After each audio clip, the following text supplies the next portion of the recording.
மகாபெரிவாச்சரணம். மனிதனாக பிறந்த நாம் 6 அறிவு உள்ளவர்களாக இருக்கும் பொழுது 5 அறிவு உள்ள உயிர்களுக்கும் நமக்கும் என்ன ஒரு வித்தியாசம் அப்படின்னா, அந்த மனிதாபிமானம் அப்படிங்கிற ஒரு விஷயங்க. இதயத்தில் இருக்கக்கூடிய அந்த ஈரம் அப்படிங்கிற ஒரு விஷயங்க. 5 அறிவு உயிர்கள் கூட என்ன பண்ணும் அப்படின்னா, தனக்கு தெரிந்த தன் இனமோ வேறு யாரோ கஷ்டப்பட்டு கொண்டிருந்தால் அதற்கு உதவி செய்யும் அப்படின்னு ஒரு நிலை எப்பொழுதுமே இருக்குது.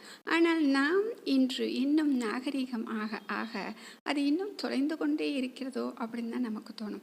இதுக்கெல்லாம் சாட்சி என்னன்னு கேட்குறீங்களா? இப்போ நம்ம பார்க்குறோமே, ஃபேஸ்புக் ஆகட்டும், ட்விட்டர் ஆகட்டும், யூடியூப் ஆகட்டும், ரீல்ஸ் ஆகட்டும், அதில் பார்த்தீங்க அப்படின்னா எவ்வளோ மோசமான விஷயங்கள், எவ்வளோ கஷ்டப்பட விஷயங்கள் எல்லாம் டக்கு டக்குன்னு உடனே போட்டு போஸ்ட் பண்ணிடுவாங்க. அதுக்கு 1000 லைக்ஸ் வேறு வாங்குவாங்க.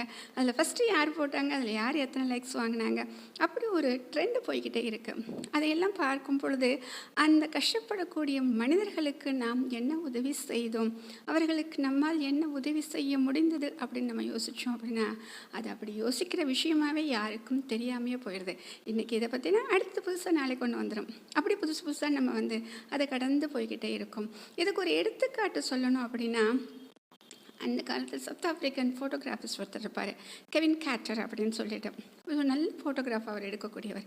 எப்போவுமே இந்த ஃபோட்டோகிராஃப் எடுக்கக்கூடியவங்க ஆகட்டும், அவங்கவுங்க துறையில் ஏதாச்சும் ஒரு விருதுகள் இருக்கும் இல்லையா, அப்போ அதை விருது வாங்கணும்னு அவங்க நினைப்பாங்க. இவருக்கும் ஒரு ஆசை, புலிட்சர் விருது வாங்கணும் அப்படின்னு சொல்லிட்டு அவருக்கு ஒரு விருது வாங்குறதுக்கு ரொம்ப ஆசை. ஆனால் அதற்கு அந்த ஃபோட்டோகிராஃபி அதுக்கு தகுந்த மாதிரி இருக்கணும் இல்லையா, என்ன பண்ணுறதுன்னு யோசிச்சுக்கிட்டே இருக்கார். அப்போ தான் அங்கே பெரிய பஞ்சம் வர ஆரம்பிக்குது. மக்களாகட்டும், குழந்தைகளாகட்டும், விலங்குகளாகட்டும் உணவே இல்லாமல் செத்து கொண்டிருக்கிறார்கள். அப்போ அரசாங்கம் என்ன பண்ணுது அப்படின்னா, இது போன்ற மக்களுக்கு உணவு பொட்டலங்களை வழங்குவதற்கு ஏற்பாடு செஞ்சு போகிறாங்க. அப்போ இதில் அவரும் சேர்ந்து போகிறாரு. அப்போ போகும் பொழுது ஒரு காட்சி, அந்த காட்சி தான் அவருடைய வாழ்க்கையை மாற்றியது. என்ன காட்சி அப்படின்னா, ஒரு குழந்தை அப்படியே குற்றுயிரும் குலையுருமாக இருக்குது. அப்படி வெறும் எலும்பும் தோலும் தாங்க இருக்குது. அதுக்கு பக்கத்தில் உணவு பொட்டலம், இந்த பக்கம் ஒரு பெரிய கழுகு. இப்போ என்ன பண்ணணும் அப்படின்னா, அந்த குழந்தை நகர்ந்து போய் அந்த உணவு பொட்டலத்தை எடுக்கணும். அதனால் நகர்ந்து போக முடியல. அப்படி நகர்ந்து போக முடியலன்னு இது என்னங்க பண்ணும், கழுகு அப்படியே அந்த குழந்தை பிடிச்சி சாப்பிட்ரும். இதுதான் அங்கே இருக்கக்கூடிய ஒரு காட்சி. இதை அவர் படம் பிடிக்கிறாரு. படம் பிடிச்சு எடுத்த உடனே ஃபோட்டோகிராஃப் பண்ணி அனுப்புகிறாரு. இதற்கு கண்டிப்பாக விருது கிடைக்கும் இல்லையங்க. கேட்குற நமக்கே எப்படின்னா, அந்த விருது கொடுக்குறவங்க பார்ப்பாங்க இல்லையா, விருது கிடச்சிருச்சு. ஆனால் இது அவருக்கு வாழ்க்கையில் வெற்றியா அப்படின்னு பார்த்தீங்கன்னா இல்லை, பெரிய அவமானமாக அவருக்கு மாறியது. இதை போஸ்ட் பண்ண அடுத்த நிமிஷம், இந்த ஃபோட்டோகிராஃப் பார்த்த அடுத்த நிமிஷமே ஒவ்வொருவரும் என்ன தெரியுமா அவர் கேட்குறாங்க, நீங்கள் அந்த குழந்தைக்கு அந்த உணவு பொட்டலத்தை எடுத்து கொடுத்தீங்களா, இல்லை அந்த கருகை தூரமாக விரட்டினீங்களா, என்ன பண்ணீங்க அப்படின்னு சொல்லி கேட்குறாங்க. அந்த குறை அவருக்கு என்ன பண்ணுது அப்படின்னா, மனதை உறுத்த ஆரம்பிக்கிறது. அது ஒரு மனோவியாதியாகவே அவருக்கு மாறிவிடுகிறது. அப்போ என்ன பண்ணுறாரு, அந்த ஃபோட்டோ பார்த்துக்கிட்டே அந்த கழுகை தூரப்போன்னு கையிலேயே விரட்டி விடுறாரு. இப்படியே இருந்து தன்னுடைய வாழ்நாள் அவருக்கு முடிவடைகிறது. இப்போ இதை பார்த்தீங்க அப்படின்னா, இந்த காட்சியை சொல்லும் பொழுது நமக்கே மனசில் அவ்வளோ கஷ்டமாக இருக்கு இல்லையா. இந்த மாதிரி ஒரு சூழ்நிலைகள் தான் இப்பொழுது போய்கொண்டு இருக்கிறது. ஆக மக்களுக்கு என்ன ஒரு விழிப்புணர்வை நாம் கொண்டு வர வேண்டும் என்றால், எங்கே ஒரு சங்கடமான விஷயங்கள், அவர்களுக்கு ஆபத்துக்கள் நடந்தால் அவர்களுக்கு எப்படி உதவி செய்ய வேண்டும், அங்கே இருக்கக்கூடிய பெண்களை, குழந்தைகளை எப்படி பாதுகாக்க வேண்டும், அந்த எண்ணம் அவர்களுக்கு ஏன் ஏற்படவில்லை அப்படிங்கிற ஒரு விஷயம்தான் நமக்கு தோன்றுகிறது. இதுக்கெல்லாம் காரணம் என்ன அப்படின்னு பார்த்தீங்கன்னா, டெக்னாலஜி தாங்க. ஃபேஸ்புக்கு, ட்விட்டர், என்னென்னமோ வந்துருச்சுங்க. வீட்டில் நம்ம இத்தனை உறவுகள் இருக்கும், அந்த உறவுகள்கிட்ட மனம் விட்டு அவங்களுக்கு பேச தெரியாமல் வெளியில் யாரோ ஒருத்தவங்க முகம் தெரியாத ஒருத்தரோட பேசி எவ்வளவு பேர் வாழ்க்கையிலேருந்து எவ்வளோ பேர் வாழ்க்கையை தொலைத்திருக்கிறார்கள். அதெல்லாம் பார்த்தோம் அப்படின்னா இந்த அறியாமை போகணும். அதற்கு இந்த உறவுகள் தான் இன்னும் பலப்பட வேண்டும். அப்போ இந்த உறவுகள் இன்னும் இறுக்கமாக இவர்களிடம் இந்த இடைவெளி குறையும். அப்போ சமுதாயத்தை பார்க்கக்கூடிய அந்த பார்வையும் மாறும். எப்படி நாம் நம்ம வீட்டில் இருக்கக்கூடிய அவர்களுடைய குடும்பத்தினுடைய நலன்களை பாதுகாக்க வேண்டும் என்று நினைக்கிறோமோ, அதே போல் இந்த சமுதாயத்தையும் நாம் பார்க்க ஆரம்பிப்போம். ஏன் அப்படின்னா, நம்ம என்ன பண்ணுறோமோ அது நமக்கு மீண்டும் கிடைக்கிறதுங்க. இது கர்மான்னு கூட சொல்கிறாங்க. இந்த கர்மா என்ன பண்ணோம் அப்படின்னா, நம்ம ஒருத்தர் ஏமாத்துறோன்னு வச்சுக்கோங்களேன், உடனே நமக்கு ஒருத்தர் ஏமாத்திடுவாருங்க. இதுக்கு அழகாக ஒரு கதை சொல்லுவாங்க. ஒருத்தர் பிஸ்கட் போடுறவர். அவர் என்ன பண்ணுறாரு அப்படின்னா, டெய்லி ஒரு கடையில் போய் பட்டர் வாங்கிட்டு வராரு, வெண்ணெய் வாங்கிட்டு வந்து பிஸ்கட் போடுவார். திரும்ப அதே மாதிரி அந்த கடையில் வாங்குறாரு. ஒரு தடவை அவருக்கு ஒரு சந்தேகம் வருது. நம்ம டெய்லி போய் 1/2 கிலோ பட்டர் கேட்குறோம், அவர் கொடுக்குறது 1/2 கிலோ தானே, நமக்கு தெரியாது. ஒரு நாளைக்கு இதை வெயிட் போட்டு பார்க்கணும் அப்படின்னு அவர் நினைக்கிறார். ஒரு நாளைக்கு அதை நிறுத்து பார்க்கும் பொழுது அது 400 கிராம் தான் இருக்குது. அப்போ அவருக்கு கோபமாக வருது. எத்தனை நாளாக இவர் நம்மளை ஏமாத்திருக்காருன்னு சொல்லிட்டு உடனே ஒரு தீர்ப்பு வேணும் அப்படின்னு சொல்லிட்டு அரசர்கிட்ட போகும் பொழுது அங்கே என்ன சொல்கிறாங்க அப்படின்னா, அவரை கூப்பிடுறப்ப அவர் சொல்கிறாரு, ஐயா என்கிட்ட தராசு எதுவுமே கிடையாதுங்க. அப்போ எப்படி நீ நிறுத்து கொடுத்த அப்படின்னா, இவர் 1/2 கிலோ பிஸ்கட்டுன்னு ஒன்று விற்பாருங்க. அந்த பிஸ்கட் பாக்கெட்டு என்கிட்ட இருந்துச்சு. அந்த பிஸ்கட் பாக்கெட்டை நிறுத்தி தான் அவருக்கு நான் அந்த பட்டர் போட்டு கொடுத்தேன். அப்போ குறைவாக இருந்தது யாருடைய தப்புங்கயா? தப்பு பண்ண அவர் மேலேயா இல்லை கொடுத்த என் மேலேயான்னு இவர் கேட்டோன்னே அப்போ அவருக்கு புரிந்ததா, நாம் ஒருவரை ஏமாற்ற வேண்டும் என்று நினைக்கிறோம், ஆனால் நம்மை ஒருவர் ஏமாற்றுவதற்கு தயாராக இருக்கிறார் அப்படின்னு சொல்லி பார்க்குறோம் இல்லையா?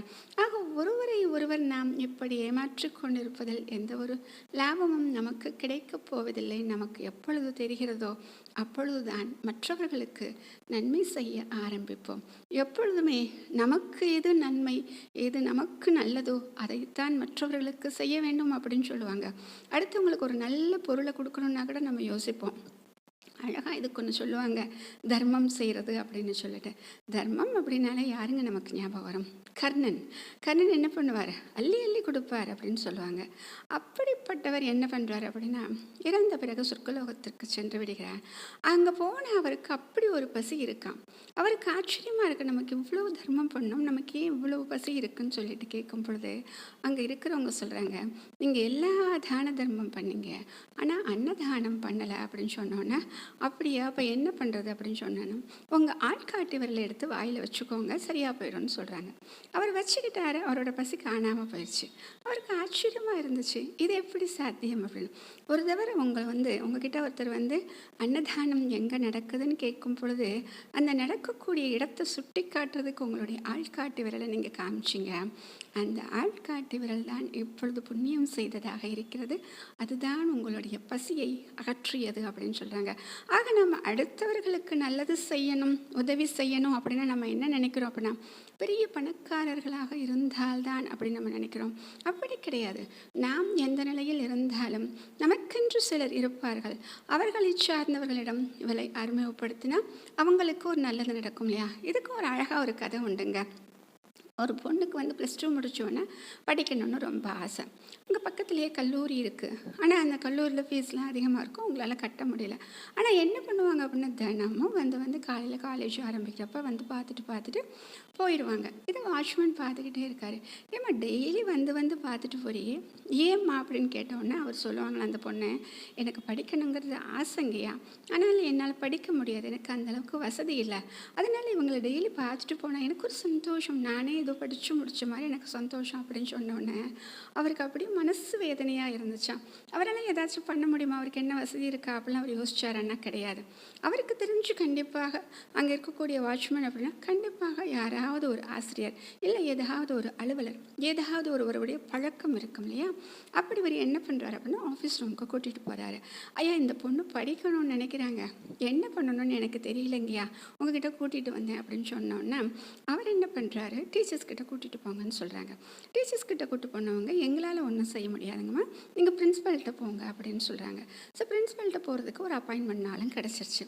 அன்றைக்கி வரும் பொழுது அவங்க மார்க் ஷீட் எல்லாமே கொண்டு வராங்க. +2ல் நல்ல மார்க் வாங்கியிருக்காங்க.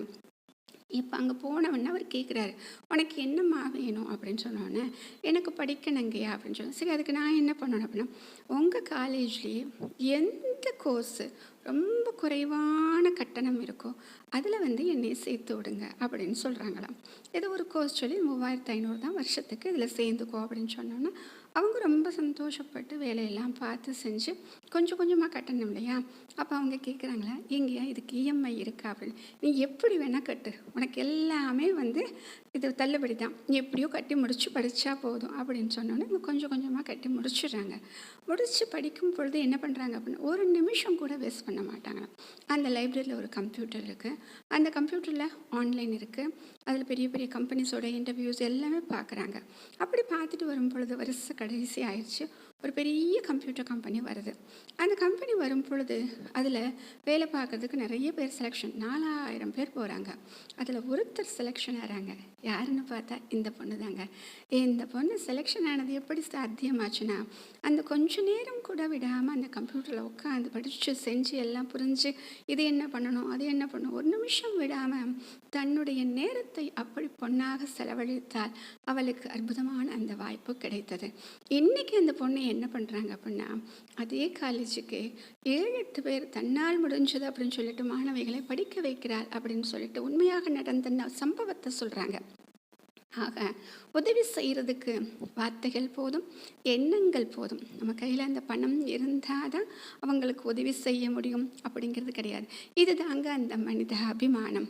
உடனே அது ஒரு போஸ்ட் பண்ணி இந்த பொண்ணு இப்படி கேட்டிருக்காங்க, யாராச்சும் உதவி பண்ணுங்க அப்படின்னு சொல்லிட்டு போஸ்ட் பண்ணாமல் யூடியூப்பில் போடவா, ட்விட்டரில் போடவா, ஃபேஸ்புக்கில் போடவான்னு அவர் அதெல்லாம் யோசிக்கலை. கையோடு என்ன பண்ணணும்னு போனார், பார்த்தாரு, முடிச்சிட்டார், அவ்வளோதான், படிக்க வச்சுட்டார். இது தாங்க அந்த மனித அபிமானம். இந்த குணத்தை தான் நாம் அனைவரும் வளர்த்து கொள்ள வேண்டும். மகாபிரியவா சரணம்.